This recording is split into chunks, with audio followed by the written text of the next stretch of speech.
सभी प्यारे साथियों को प्यार भरा नमस्कार। स्वागत है आपका अपने YouTube चैनल मेटा स्टडी पर। दोस्तों, TGT DV की अपडेट से आज हम जुड़ी हुई बातें करेंगे। और एक तो पहली बात ये बता दूं, इस वीडियो को बनाने का टारगेट है उन लोगों के शक दूर करना जिन्होंने फैमिली आईडी की इनकम के आधार पर सोशियो इकोनॉमिक नंबर ले रखे हैं, लेकिन वो अभी भी कंफ्यूजन में है कि क्या किया जाए और क्या नहीं।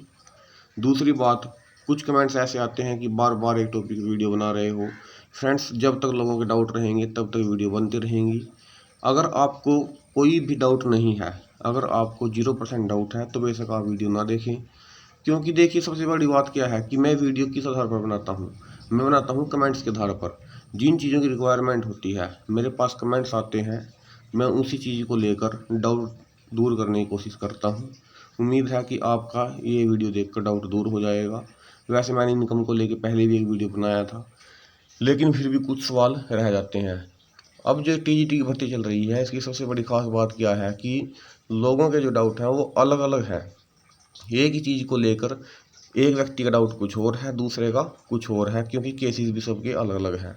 अब सभी केसेस को तो हम वो नहीं कर सकते, लेकिन एक साथ जो है कोशिश करते हैं कि अलग अलग चीज़ों पर सभी के डाउट्स क्लियर किए जाएं। अब जो सबसे बड़ी बात आ रही है कि फैमिली आईडी की इनकम में क्या क्या इशू आ रहे हैं। एक इशू तो सबसे बड़ा यही है कि जब फॉर्म भरा था उस टाइम पे जो इनकम थी, अब इनकम जो है बढ़कर 81 से ऊपर हो गई है। इस चीज़ का सिर्फ एक ही तरीका है फ्रेंड्स।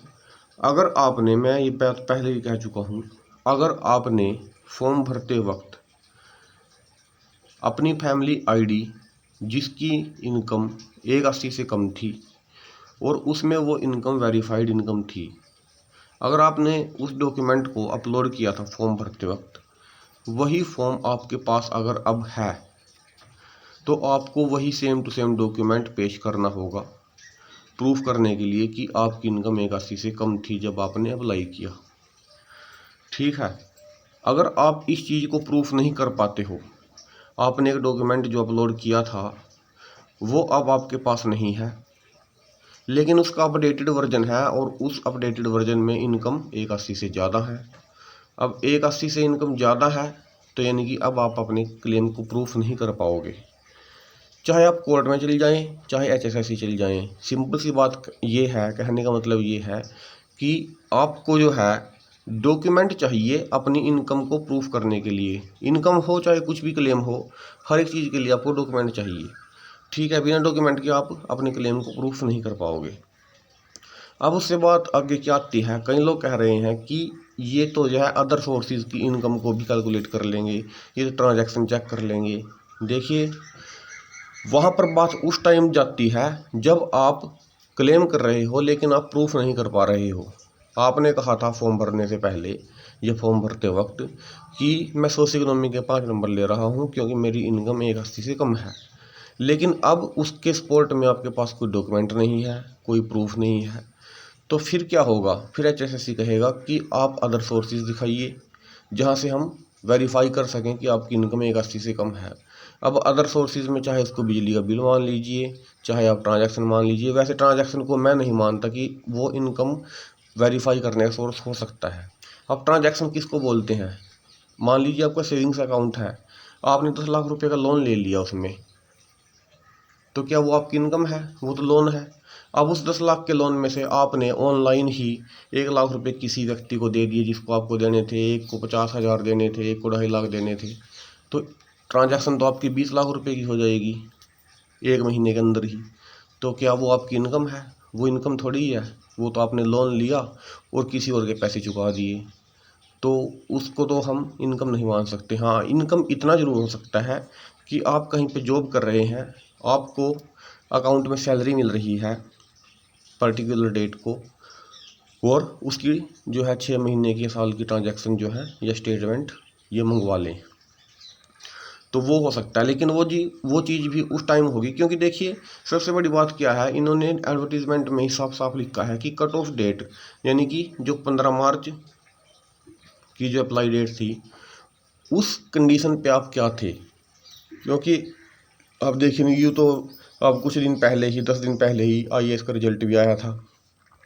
अब अगर आपके घर में से कोई आईएएस लग गया है तो क्या अब आपको इसका बेनिफिट नहीं मिलेगा? मिलेगा, क्योंकि ये जो कंडीशन कही गई है वह 15 मार्च से पहले की कही गई है। उसके बाद चाहे आप खुद भी आईएएस लग जाएं फिर भी आपको ये फ़ायदा मिलेगा। ठीक है। अब वैलिडिटी की बात मैंने जैसे आपको बताया कि अगर फैमिली आईडी की इनकम को आप वेरीफाई नहीं करा पा रहे हों या फिर अगर करते हों और वो अब ज़्यादा हो रही है तो आपको क्या करना पड़ेगा? आपको अदर प्रूफ भी देने पड़ सकते हैं जो आपकी इनकम को दिखाते हो कि आपकी इनकम 180 से कम है रियली। मान लीजिए आप कहीं जॉब कर रहे हैं और आपकी सैलरी जो है 12,000 रुपये है और इसके अलावा आपके पास कोई सोर्स ऑफ इनकम नहीं है। आपने दिखाया कि देखिए ये मेरी सैलरी स्टेटमेंट है और इसमें जो है इनकम 1,44,000 रुपये है। ये वैलिड प्रूफ तब माने जाएंगे जब कोई और रास्ता नहीं बचेगा। लेकिन सिंपल सी बात यह है कि जब आपने फैमिली आईडी का सर्टिफिकेट अपलोड किया हुआ है वहाँ पर जो कि इनकम शो कर रहा है वेरीफाइड, और अब भी आपके पास वो है तो वो कोई दिक्कत नहीं आने वाली है। इस चीज़ में आपको एक चीज़ का जरूर ध्यान रखना है, ये नहीं है कि आपने फैमिली आईडी जो है अपने घर में ही 2 बनवा रखी हैं तो उन दोनों ही फैमिली आईडी की इनकम को जोड़ के वो बात मानी जाती है। अब इस चीज़ को HSSC कैसे वेरीफाई करेगा ये उनके ऊपर डिपेंड है, क्योंकि क्या होता है कि जैसे कि मान लीजिए आप हैं और आपके पास एक ही फैमिली आईडी है और आपके पिताजी के पास दूसरी फैमिली आईडी है। इन्होंने कहा है कि माता पिता की इनकम भी आपकी इनकम में जोड़ी जाएगी। तो उस केस में क्या होगा? मान लीजिए आप तो अपनी ही फैमिली आईडी वहाँ पे लेके जाएंगे, यही आपने अपलोड कर रखी है। अब ये HSSC के ऊपर डिपेंड है कि क्या वो आपसे अपने माता पिता की आईडी भी मंगवाएंगे या नहीं मांगेंगे। ठीक है।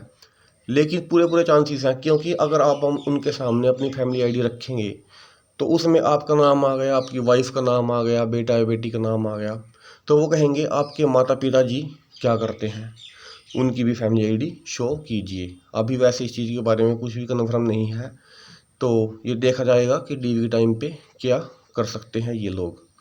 तो दोस्तों इसी प्रकार के अपडेट्स के लिए चैनल को सब्सक्राइब जरूर कर लें, और आपको कोई भी डाउट हो तो मैं अपना नंबर जो है पिन करता हूँ कमेंट सेक्शन में जाके, और आप फ़ोन करके भी अपना डाउट पूछ सकते हैं। मुझे कोई एतराज़ नहीं है। धन्यवाद।